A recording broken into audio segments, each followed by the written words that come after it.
¿Y si Dios llamara a alguien sencillo del campo para enfrentar a reyes, sacerdotes y todo un sistema corrompido? ¿Te imaginas ser sacado de tu rutina humilde, del medio del campo, para entregar un mensaje duro y directo al corazón de una nación orgullosa? Eso fue exactamente lo que le ocurrió a Amós, un hombre común, sin títulos religiosos, sin prestigio, sin formación teológica, pero con algo que pocos tenían, una voz alineada con la verdad de Dios. No era un profeta profesional, ni pertenecía a las élites espirituales de su tiempo. Era simplemente un pastor de ovejas, un recolector de higos silvestres. Pero fue este hombre, salido de las llanuras secas de Tecoa, quien recibió un llamado divino para levantarse como instrumento de juicio contra Israel. Una misión nada cómoda, especialmente en una época donde la apariencia de religiosidad ocultaba prácticas de injusticia, opresión y corrupción en todos los niveles de la sociedad. ¿Alguna vez te has sentido demasiado pequeño para algo demasiado grande? Amós también. Y quizá por eso su historia nos toca tan profundamente. Porque no habla solo de un profeta del pasado. Habla de personas como tú y como yo, que a veces intentan pasar desapercibidas, pero que son impulsadas por Dios a decir lo que nadie quiere escuchar. Quédate conmigo hasta el final, porque lo que vas a descubrir ahora puede sorprenderte e incluso confrontarte. En los días de Amós, Israel vivía un tiempo de prosperidad económica. Las ciudades estaban llenas, los comercios florecían, los altares rebosaban de ofrendas y rituales. Pero detrás de toda esa apariencia de éxito, había una podredumbre escondida. Los ricos oprimían a los pobres, los jueces eran sobornados, los líderes religiosos vendían bendiciones a cambio de favores, y el nombre de Dios se utilizaba con hipocresía. Y en medio de todo eso, Dios eligió a alguien de afuera, alguien que no formaba parte del sistema, para denunciarlo todo con valor y verdad. Tal vez hoy no sea tan diferente. Tal vez todavía vivamos en tiempos donde las apariencias engañan, donde la religión se convierte en espectáculo, donde los más vulnerables son ignorados y silenciados. Y tal vez, como en aquel tiempo, Dios aún levante voces improbables. Personas sencillas, pero dispuestas. Personas como Amós. Lo curioso es que, siendo del reino de Judá, Amós fue enviado a profetizar al reino de Israel, una misión que ya comenzaba con barreras políticas, religiosas y culturales. Pero él no dudó. No trató de esconderse detrás de sus orígenes humildes, ni buscó la aprobación de los poderosos. Simplemente obedeció. Y eso ya dice mucho del tipo de profeta que era.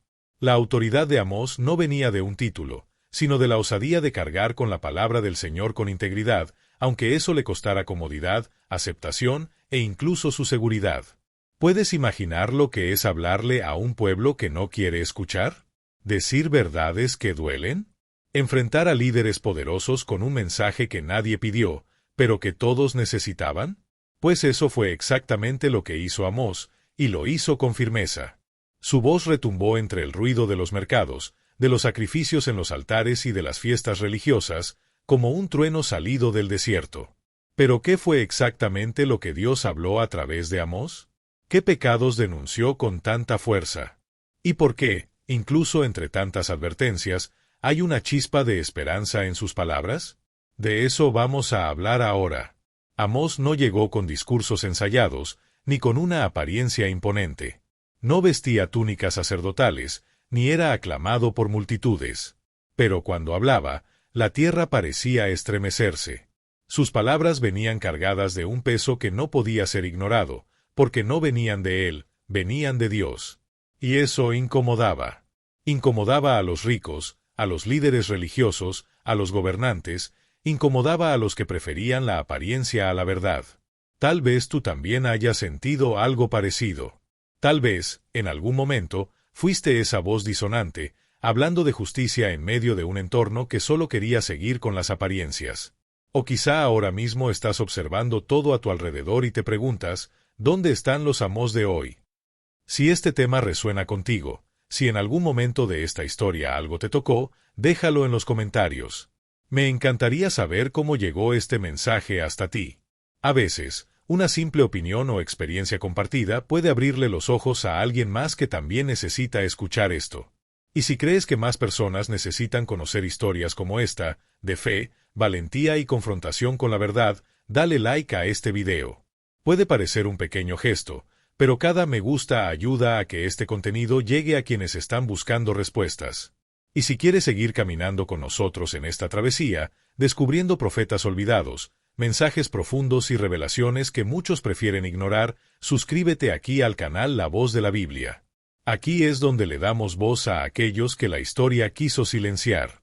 Tu participación es lo que mantiene este canal con vida y lo que permite que estas verdades sigan llegando a corazones sedientos. Ahora bien, al volver a la misión de Amós, es imposible ignorar lo que comenzó a revelar sobre los pecados ocultos detrás de la fachada religiosa de Israel. Amós no formaba parte de la élite religiosa. No venía de una línea profética, ni tenía contactos en los palacios o en los templos. Era de Tecoa, una aldea olvidada en las tierras áridas del sur de Judá, lejos de los centros de influencia, lejos de los altares consagrados, lejos de las voces que dominaban los rituales y discursos. Su día a día era el silencio del campo, el olor del ganado, el polvo seco bajo los pies y los frutos ásperos de los sicómoros. Era, a los ojos de la sociedad, solo un trabajador más del campo. Pero a los ojos de Dios, era un elegido. Uno de esos que nadie espera, pero que transforma todo cuando abre la boca. Es curioso cómo, a lo largo de la historia, Dios rara vez elige a los más evidentes. A Él no lo impresionan las apariencias ni los títulos. Lo que busca es disposición, verdad en el corazón y valentía para obedecer incluso cuando parece una locura.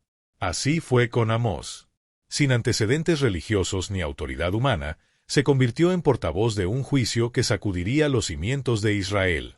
Un juicio que no solo caía sobre naciones enemigas, sino sobre el propio pueblo de Dios, aquel que entonaba cánticos mientras oprimía a los pobres. Aquel que ayunaba pero ignoraba la justicia. Que alzaba las manos en los cultos pero cerraba los ojos ante el sufrimiento ajeno. El llamado de Amós revela algo profundo sobre la manera en que Dios actúa. No deposita su confianza en los bastidores del poder, sino en la intimidad de la obediencia. Y cuando una persona sencilla decide cargar con la verdad, esa verdad adquiere una fuerza imposible de detener. Porque no está moldeada por el ego, ni distorsionada por intereses, es cruda, directa, incómoda, pero necesaria. Así comienza la travesía de Amós, con un llamado repentino que rompe su rutina y lo lanza hacia un territorio hostil. Él, un hombre del sur, es enviado al reino del norte, un lugar que, aunque compartía raíces hebreas, ya estaba cultural y espiritualmente alejado. Israel prosperaba económicamente. Sus ciudades eran vibrantes, el comercio abundante, los templos estaban llenos. Pero detrás de esa apariencia de estabilidad, había una verdad oculta que pocos se atrevían a mirar. La fe se había corrompido, el sistema era injusto y la adoración, una fachada vacía. Y es precisamente ahí donde entra Amós. No con discursos adornados, sino con declaraciones filosas. Denuncia, sin temor, los excesos de la élite, la hipocresía del culto y el desprecio hacia los más vulnerables. Mientras muchos aplaudían a líderes que decían lo que el pueblo quería oír, Amós decía lo que el pueblo necesitaba escuchar. Sus palabras no buscaban consuelo, buscaban despertar.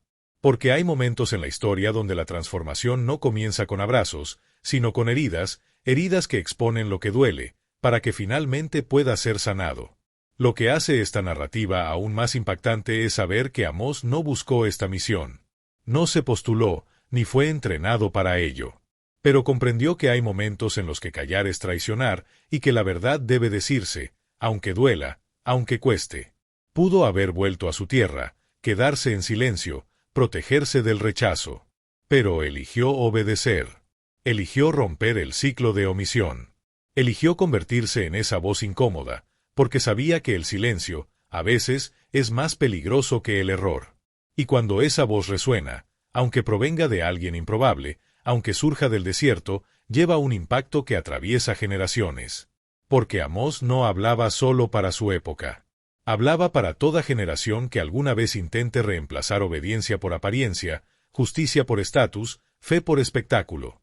Su mensaje sigue vivo porque toca una urgencia que aún hoy arde, la necesidad de una espiritualidad verdadera, que no se conforme con formas externas, sino que se comprometa con el fondo. Que no busque solo bendiciones, sino transformación. Que no ignore al oprimido, sino que se levante por él. Ahora quiero ir aún más profundo en este asunto, porque entender lo que Amós vio, y tuvo el valor de denunciar, puede transformar completamente la forma en que miramos la fe, el liderazgo y el propósito de cada uno de nosotros. Escribe en los comentarios: yo también estoy en este camino. Quiero saber quién está caminando con nosotros en esta reflexión. Mientras Amós dejaba atrás las tierras secas de Judá y se dirigía hacia el norte, al reino de Israel, sabía que no iba a visitar un lugar cualquiera. La apariencia era de estabilidad, abundancia y éxito. El pueblo de Israel vivía una época de esplendor económico. Los comercios prosperaban, las ciudades crecían, las casas eran lujosas y los altares religiosos estaban llenos de ofrendas y celebraciones. Era como si todo estuviera en su lugar. El pueblo creía que su prosperidad era una bendición, una confirmación divina de que estaban haciendo lo correcto. Pero detrás de esa fachada dorada, había grietas profundas que nadie quería ver. La verdad oculta era que esa prosperidad estaba sostenida por un sistema desequilibrado y perverso. Los pobres eran explotados, los tribunales estaban corrompidos, y la justicia se había convertido en un privilegio que se compraba, no en un derecho para todos. La espiritualidad se había transformado en espectáculo. Los cánticos y los sacrificios llenaban los oídos y los ojos, pero el corazón del pueblo estaba lejos de Dios. La fe se había vuelto una actuación.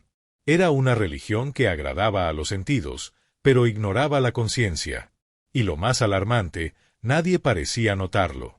O peor, muchos lo notaban, pero guardaban silencio. Era como vivir en un teatro. Por fuera, todo brillaba. Pero bastaba mirar un poco más allá del escenario, entrar en los bastidores, para ver el desgaste, la mentira, el vacío. Las decisiones se tomaban basadas en intereses personales, no en principios.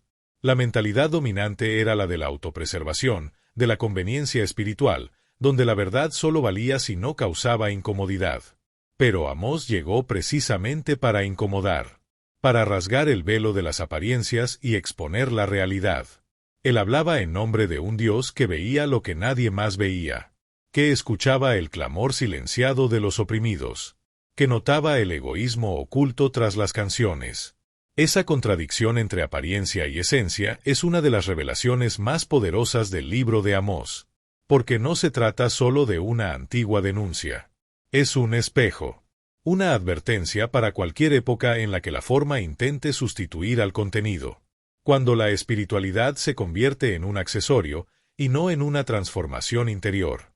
Y quizá este sea uno de los puntos más sensibles de este camino, entender que no siempre la bendición aparente significa aprobación divina. A veces, la abundancia puede ser solo la anestesia antes del colapso. El mensaje de Amós era como un terremoto en medio del confort. Denunciaba la desigualdad con precisión. Hablaba de los que acumulaban casas lujosas a costa del sudor de los humildes, de los que se acostaban en camas de marfil, mientras otros apenas tenían pan, de los líderes que preferían las fiestas religiosas ruidosas antes que una fe silenciosa y sincera. Amós dejaba claro que Dios no estaba impresionado por los rituales, ni emocionado por los sacrificios. Lo que él quería era justicia que corriera como un río, rectitud como un flujo constante. Y aquí entra un punto crucial: Amós no hablaba para los de afuera.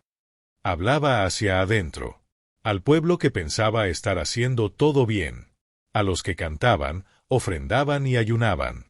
El mensaje estaba dirigido precisamente a aquellos que creían estar en plena comunión con Dios. Eso es lo que hacía sus palabras tan incómodas, tan filosas, porque no solo denunciaba al sistema, denunciaba la conciencia dormida, la fe cómoda, la espiritualidad que elige el silencio cuando debería alzar la voz. Cuando Dios llama a Amós para profetizar, no lo envía a su propio pueblo. No lo coloca entre los suyos, donde quizás habría algo de apertura o comprensión. En cambio, lo envía directamente al reino del norte, a Israel, una tierra lejana no solo en geografía, sino en mentalidad, costumbres, alianzas y, sobre todo, en su postura espiritual. Es como si Dios hubiera elegido el camino más difícil para una misión urgente. Y tal vez ahí es donde se revela la grandeza del llamado, en el valor de obedecer, aun sabiendo que el mensaje no será bien recibido. Amós sabía que no iba a agradar. No llevaba buenas noticias, No ofrecía promesas de prosperidad ni palabras que acariciaran el ego de reyes o religiosos. Iba como una voz de advertencia. Una sirena en medio de la comodidad. Una tormenta en plena fiesta. Y eso exigía un tipo de fe que va más allá de la religiosidad común, una fe que se mueve por convicción, no por conveniencia. Ahora imagina el peso psicológico de esa travesía. Eres un hombre del campo, sin títulos, sin influencia, sin alianzas políticas. Y Dios te dice, ve, entra en esa tierra y di todo lo que yo te mande, aunque nadie quiera escucharlo. Es una misión que desafía la lógica, que pone en riesgo la propia seguridad. Pero también es una misión que revela algo más profundo, un corazón dispuesto a ser fiel, incluso en medio de un entorno hostil. Y aquí hay una revelación poderosa. Porque Amós no estaba yendo solo a un lugar desconocido. Estaba entrando a un sistema sostenido por una ilusión. Un pueblo que había levantado sus propios altares, sus propios reyes, y profetas contratados para decir exactamente lo que la gente quería oír. Era un ambiente donde la verdad se filtraba, se moldeaba, se suavizaba, y cualquier palabra fuera del guión era vista como una amenaza. Amós representaba una ruptura. Llegaba sin filtros, sin contratos, sin interés en agradar. Su sola presencia ya causaba incomodidad. Sus palabras, entonces, eran un terremoto. La travesía de Amós nos obliga a reflexionar sobre el impacto de vivir con propósito en ambientes que rechazan la verdad. Porque hay momentos en la vida donde la misión que recibimos nos saca de nuestra zona de confort y nos coloca frente a personas que no pidieron escucharnos, pero que necesitan, desesperadamente, lo que llevamos dentro. El valor de Amós no estaba solo en hablar. Estaba en permanecer. En continuar, a pesar de la resistencia, a pesar de las puertas cerradas y las amenazas. Era una misión que no buscaba resultados inmediatos, sino una transformación profunda, y a veces invisible, en las estructuras del corazón humano. Y justamente por eso su misión es tan actual. Incluso hoy, hay lugares donde la verdad no es bienvenida. Donde el discurso fácil sustituye la reflexión. Donde la apariencia importa más que la integridad. Donde el sistema prefiere el silencio al enfrentamiento. Amós entró en ese ambiente con los ojos abiertos, sabiendo el riesgo que corría. Pero también sabía algo mayor, que una palabra dicha en el momento justo, aunque sea rechazada, puede ser la semilla de un cambio futuro. Ahora quiero ir aún más profundo en este asunto, porque no basta con entender que Amós fue enviado. Es necesario comprender por qué su mensaje incomodaba tanto. ¿Cuál era ese contenido tan explosivo que despertaba la furia de reyes, sacerdotes y profetas? ¿Y qué nos revela esto sobre la esencia de una verdadera misión profética? Escribe en los comentarios, quiero vivir con propósito, incluso en tierra extraña. Quiero saber quién está comprendiendo la fuerza de esta entrega. Amós no llegó a Israel solo con un discurso. Llegó con un incendio en el alma. Las palabras que salían de su boca no eran predecibles, ni diplomáticas. Eran filosas, como cuchillas que cortaban la ilusión. No hablaba para agradar, hablaba para despertar. Y quizá por eso sus profecías incomodaban tanto. Comenzó señalando a las naciones vecinas, Damasco, Gaza, Tiro, Edom, Amón, como si solo estuviera relatando los pecados de los enemigos. El pueblo de Israel, al escucharlo, probablemente asentía con la cabeza. Al fin y al cabo, siempre es más fácil ver el error ajeno. Pero de pronto, Amós cambia el foco. Y entonces dice, así dice el Señor contra Israel. En ese momento, todo cambia. El espejo se voltea. Y la misma acusación que caía sobre los otros, ahora recae sobre el pueblo que se creía intocable. La verdad oculta que Amós revelaba era simple pero profunda. Dios lo estaba viendo todo. Nada pasaba desapercibido. Ni la apariencia religiosa, ni la injusticia entre bastidores. Él veía al comerciante que falseaba las balanzas, al juez que aceptaba sobornos, al rico que pisoteaba al pobre. Veía los banquetes lujosos junto a la miseria ignorada. Escuchaba el clamor silenciado de los que no tenían voz. Observaba las sonrisas ensayadas en los altares y los corazones podridos por la codicia. Y lo más doloroso era que todo eso se hacía en su nombre. Israel seguía ofreciendo sacrificios, seguía cantando himnos, seguía celebrando fiestas religiosas, pero el corazón estaba lejos. La fe se había convertido en un disfraz. Y Amós, con su voz venida del campo, desgarraba ese disfraz con cada palabra. Aborrezco, desprecio vuestras fiestas, y no me complazco en vuestras asambleas solemnes. Estas fueron algunas de las declaraciones más duras hechas por Dios a través de Amós. En otras palabras, decía, no quiero su música si su justicia está en silencio. No quiero sus cultos si oprimen a los que tienen menos. No me interesan sus rituales si su corazón está ausente. Es una denuncia que atraviesa los siglos. Una invitación a reevaluar nuestras prioridades, nuestros valores, nuestras intenciones. Porque no es el volumen de nuestras canciones lo que atrae la presencia de Dios, es la verdad con la que vivimos la fe en lo cotidiano. Pero no todos estaban dispuestos a escuchar eso. Y ahí vino el rechazo. No pasó mucho tiempo antes de que las autoridades se dieran cuenta de que esa voz incomodaba demasiado. Amasías, el sacerdote de Betel, fue el primero en levantarse. No por amor a la verdad, sino por miedo a perder el control. Vio en Amós una amenaza al sistema. Y trató de silenciarlo con una orden clara, reveladora. Vete, vidente, huye a la tierra de Judá y allí come tu pan y profetiza. Pero en Betel no profetices más. Era un intento directo de acallar la incomodidad, de preservar las apariencias, mantener la paz institucional y evitar el enfrentamiento con la verdad. Pero Amós no se calló. A pesar del rechazo, a pesar de ser tratado como un intruso, permaneció firme. Su respuesta al sacerdote de Betel es una de las más memorables de toda la narrativa. No soy profeta, ni hijo de profeta, sino boyero y recolector de higos silvestres. Pero el Señor me tomó de detrás del rebaño y me dijo, ve y profetiza a mi pueblo Israel.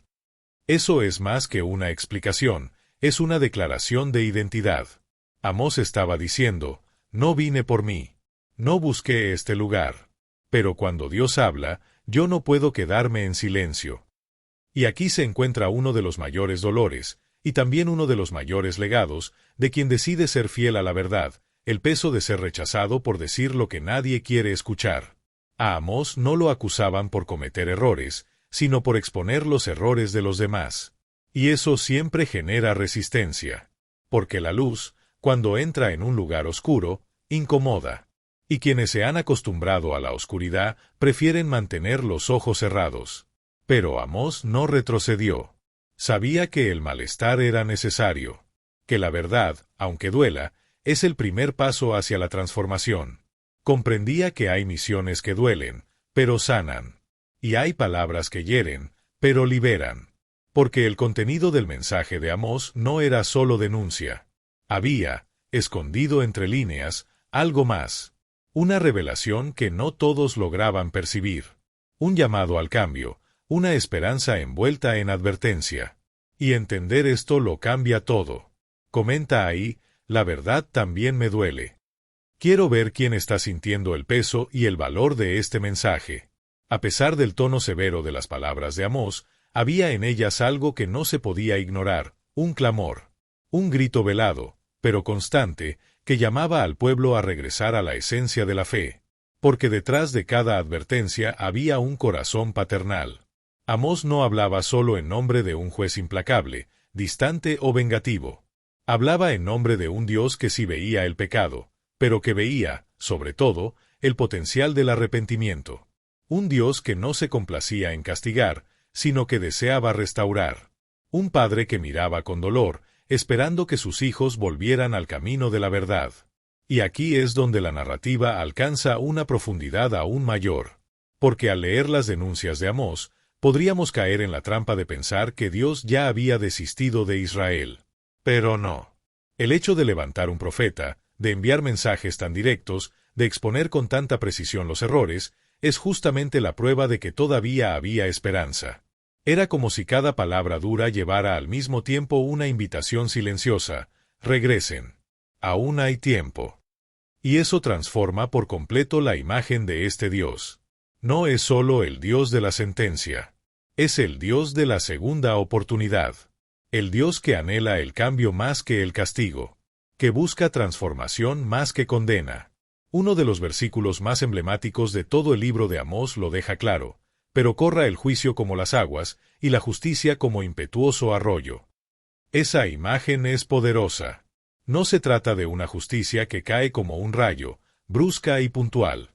Es una justicia que fluye, que se esparce como un río, que limpia, que transforma el paisaje, que toca todo lo que encuentra a su paso, y que, a diferencia de las aguas violentas de una tormenta, permanece. Es justicia con consistencia. Es juicio con propósito. Es corrección con dirección. Esta metáfora revela algo esencial sobre la mentalidad de Dios, una mentalidad que va mucho más allá del castigo. Él no quiere simplemente detener el pecado. Quiere restaurar la dignidad, redirigir el camino, reconstruir lo que fue quebrado. Y esa es una de las mayores revelaciones del libro de Amós: la justicia de Dios no es el final. Es el medio hacia un nuevo comienzo. Es la herramienta que Él utiliza para limpiar el terreno, para que algo más puro, más verdadero, más alineado con su corazón pueda brotar. Y cuando miramos esto con más atención, comprendemos que ese río de justicia que Dios quiere hacer correr no es externo. Comienza dentro. Pasa primero por el corazón. Atraviesa la mentalidad, las intenciones, los valores. Nos confronta no solo con lo que hacemos, sino con por qué lo hacemos. Y es ese nivel de profundidad el que hace que el juicio de Dios sea tan distinto del juicio humano. Porque el juicio humano muchas veces condena para excluir. Pero el juicio divino confronta para incluir nuevamente. Expone para sanar. Disciplina para salvar. Esa es la belleza oculta entre las líneas de la profecía de Amós. Él no está tratando de destruir una nación. Está tratando de evitar su caída. No está alejando al pueblo de Dios. Está intentando acercarlo de nuevo. Y ese movimiento, esa tensión entre corrección y compasión, demuestra que el corazón de Dios es mucho más profundo de lo que solemos imaginar. No es blanco o negro. No es solo sí o no. Es un corazón herido, pero lleno de esperanza.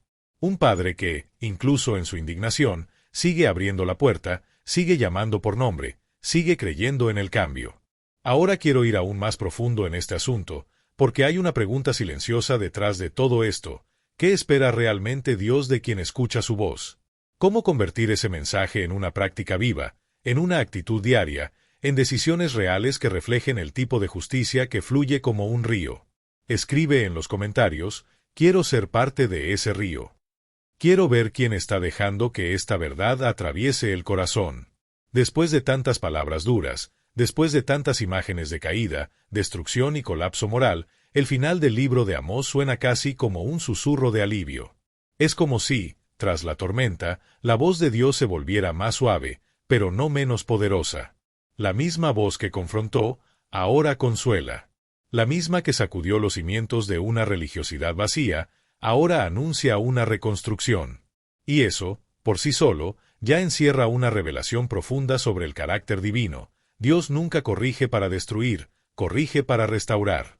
Él hiere, sí, cuando es necesario, pero la herida nunca es el punto final. El verdadero final siempre es la sanidad. Amós termina su profecía con palabras que nadie esperaba escuchar. Habla de un tiempo en que el pueblo será plantado nuevamente en su tierra, en que las ciudades arruinadas serán reconstruidas, y las viñas volverán a dar fruto.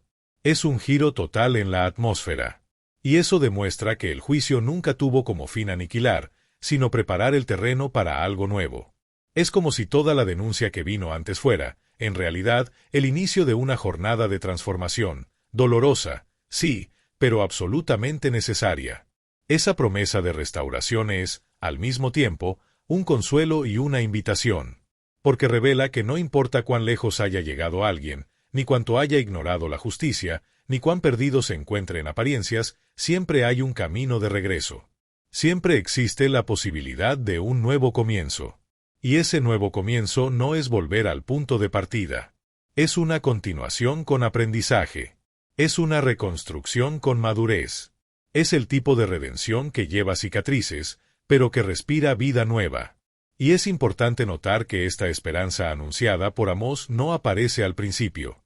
No se usa como gancho, ni como intento de suavizar el golpe. Solo aparece después de que todo ha sido expuesto, después de que la verdad ha salido a la luz. Porque solo quien enfrenta su propia realidad con honestidad puede recibir la restauración con profundidad.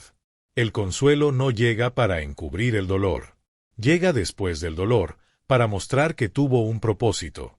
Y que el propósito no era el fin, era el reinicio. La imagen de Dios que emerge al final del libro es la de un agricultor paciente. Alguien que sabe exactamente dónde cortar, cuándo podar, cuánto esperar. Es la figura de un padre que, incluso frente al error, no abandona. Permite que el suelo se revuelva, que el sistema se sacuda, que las estructuras se expongan, todo eso para que lo que venga después sea más fuerte, más puro, más auténtico. El mensaje de Amós no está atrapado en el tiempo en que fue escrito. No pertenece solo al antiguo contexto de Israel, ni se limita a una civilización olvidada entre las páginas de la historia. El eco de sus palabras atraviesa los siglos y llega hasta nosotros con una fuerza que, quizás hoy, tenga aún más sentido. Porque cuando observamos el mundo que nos rodea, con tantas voces hablando al mismo tiempo, con tantos sistemas aparentemente prósperos por fuera pero rotos por dentro, es imposible no preguntarse, ¿todavía existen Amós entre nosotros? Tal vez la pregunta real sea más directa, ¿todavía tenemos el valor de escuchar esas voces? Porque Amós no era popular. No decía lo que la gente quería oír. No endulzaba los hechos para proteger las apariencias. Decía lo que debía decir, aunque eso le costara la aceptación. Y hoy, en un tiempo donde todo se filtra, se edita y se adapta para agradar, una voz como la suya incomodaría, tal vez incluso más que antes. Al fin y al cabo, nos hemos acostumbrado a escuchar lo que nos consuela, no lo que nos confronta. Pero es justamente esa confrontación la que puede salvarnos de la apatía. La verdad es que vivimos rodeados de señales de un sistema quebrado. Desigualdad, explotación, corrupción, una espiritualidad aparente sin una transformación real. Palabras bonitas que esconden acciones vacías. Una fe cada vez más performática y cada vez menos comprometida con la justicia. Y en medio de todo eso, ¿qué estaría diciendo Dios? Tal vez, como en aquella época, todavía esté buscando voces dispuestas a romper el silencio. Personas que no solo frecuenten altares, sino que vivan con integridad lejos de ellos. Gente que escuche el clamor de los olvidados. Que entienda que adorar con los labios, sin preocuparse por los necesitados, es construir un templo sin cimientos. Amós nos alerta sobre algo que es profundamente actual, la incoherencia entre la fe y la práctica. Expone la distancia entre la liturgia y la vida, entre el discurso religioso y la compasión genuina.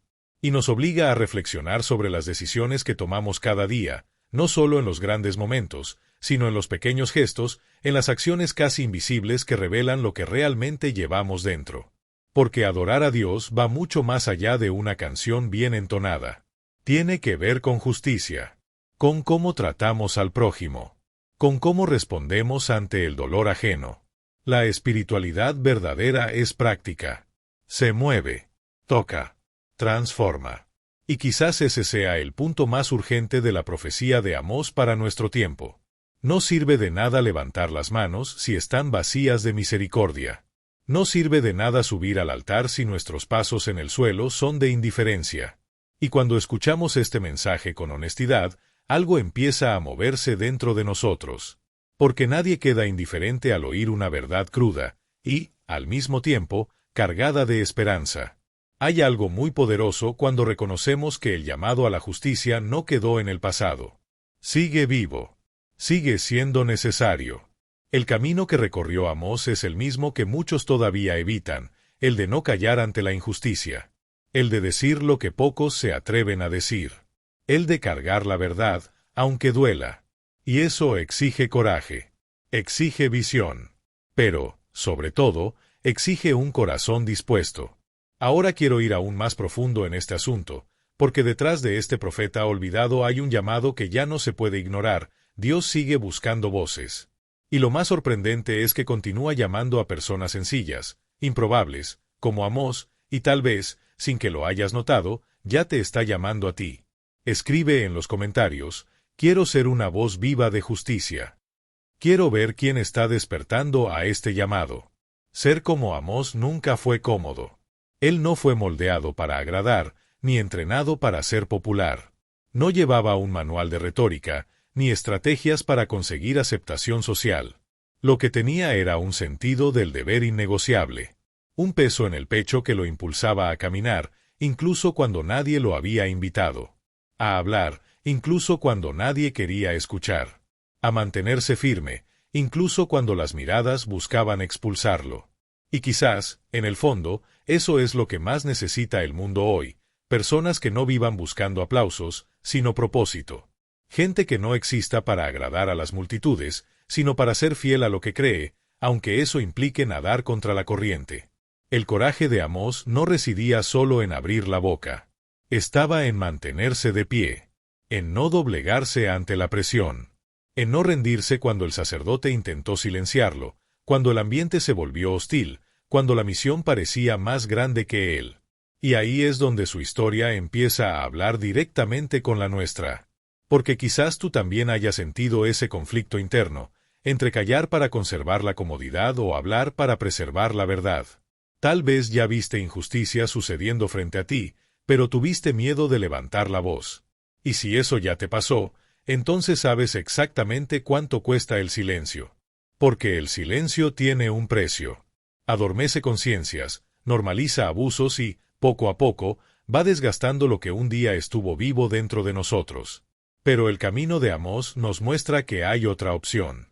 Un camino más arriesgado, sí, pero infinitamente más auténtico. El camino de ser una voz en medio del ruido. De ser luz en medio de la confusión. De mantener la integridad incluso cuando todo alrededor se está derrumbando. Y esa postura no exige perfección, exige decisión. Amós no era un líder capacitado, ni un profeta profesional. Era alguien común, sacado del campo, elegido en medio de su rutina sencilla, pero que no dudó cuando Dios le dijo, «Ve». Y eso lo cambia todo. Porque muestra que el coraje no nace del currículum, nace de la convicción. Surge cuando entendemos que hay algo más importante que ser aceptado, ser íntegro. Y en este punto, la reflexión se vuelve inevitable. ¿Cuántas veces hemos guardado silencio para no incomodar? ¿Cuántas veces dejamos de señalar lo que está mal por miedo a parecer groseros, por temor a generar incomodidad? Pero, ¿y si ese silencio está costando nuestra coherencia? ¿Y si, como sociedad, estamos alimentando la injusticia simplemente porque nadie se atreve a ser la voz disonante? Por eso la figura de Amós sigue incomodando. Porque no solo confronta sistemas corruptos, confronta nuestra zona de confort. Nos obliga a mirar hacia adentro y preguntarnos, ¿qué tipo de voz he sido? Quizás el mayor desafío hoy no sea encontrar grandes líderes, sino formar conciencias valientes. Personas que no necesiten títulos para tener influencia. Que entiendan que ser voz de Dios no tiene que ver con fama, sino con fidelidad. Y la fidelidad se demuestra en lo cotidiano. En la decisión de no ser cómplice de lo que daña al otro. En la elección de vivir con principios, incluso cuando parecen pasados de moda. Y cuando eso se convierte en un estilo de vida, la transformación deja de ser un discurso y se vuelve realidad. Ahora quiero ir aún más profundo en este asunto, porque la pregunta que resuena desde la historia de Amós sigue viva. ¿Y si hoy, más que nunca, Dios sigue buscando voces como la suya? Sencillas, directas, valientes, que amen tanto la verdad que prefieran el conflicto al confort, que prefieran perder la aprobación de los hombres antes que perder su alineación con Dios. Escribe en los comentarios, prefiero la verdad antes que la comodidad. Quiero ver quién lleva ese tipo de coraje silencioso pero inquebrantable. Si llegaste hasta aquí, es porque esta historia te tocó de alguna manera, tal vez como un recordatorio, tal vez como un llamado. Y si este mensaje habló contigo, escribe en los comentarios, quiero ser una voz profética hoy. Quiero saber quién caminó conmigo hasta el final de este recorrido y sintió, como yo, la fuerza escondida en la vida de un hombre sencillo que decidió obedecer. Aprovecha y deja tu like en este video, no solo porque eso ayuda al canal, sino porque refuerza esta conexión que construimos juntos a lo largo de esta reflexión. Y si este tipo de contenido te inspira, si te ayuda a ver la fe con más profundidad y verdad, suscríbete aquí al canal La Voz de la Biblia. Será una alegría seguir este camino contigo. Hay un video aquí al lado que complementa este tema y te va a llevar aún más profundo en este universo de historias olvidadas y mensajes que transforman. Haz clic y seguimos juntos por allá.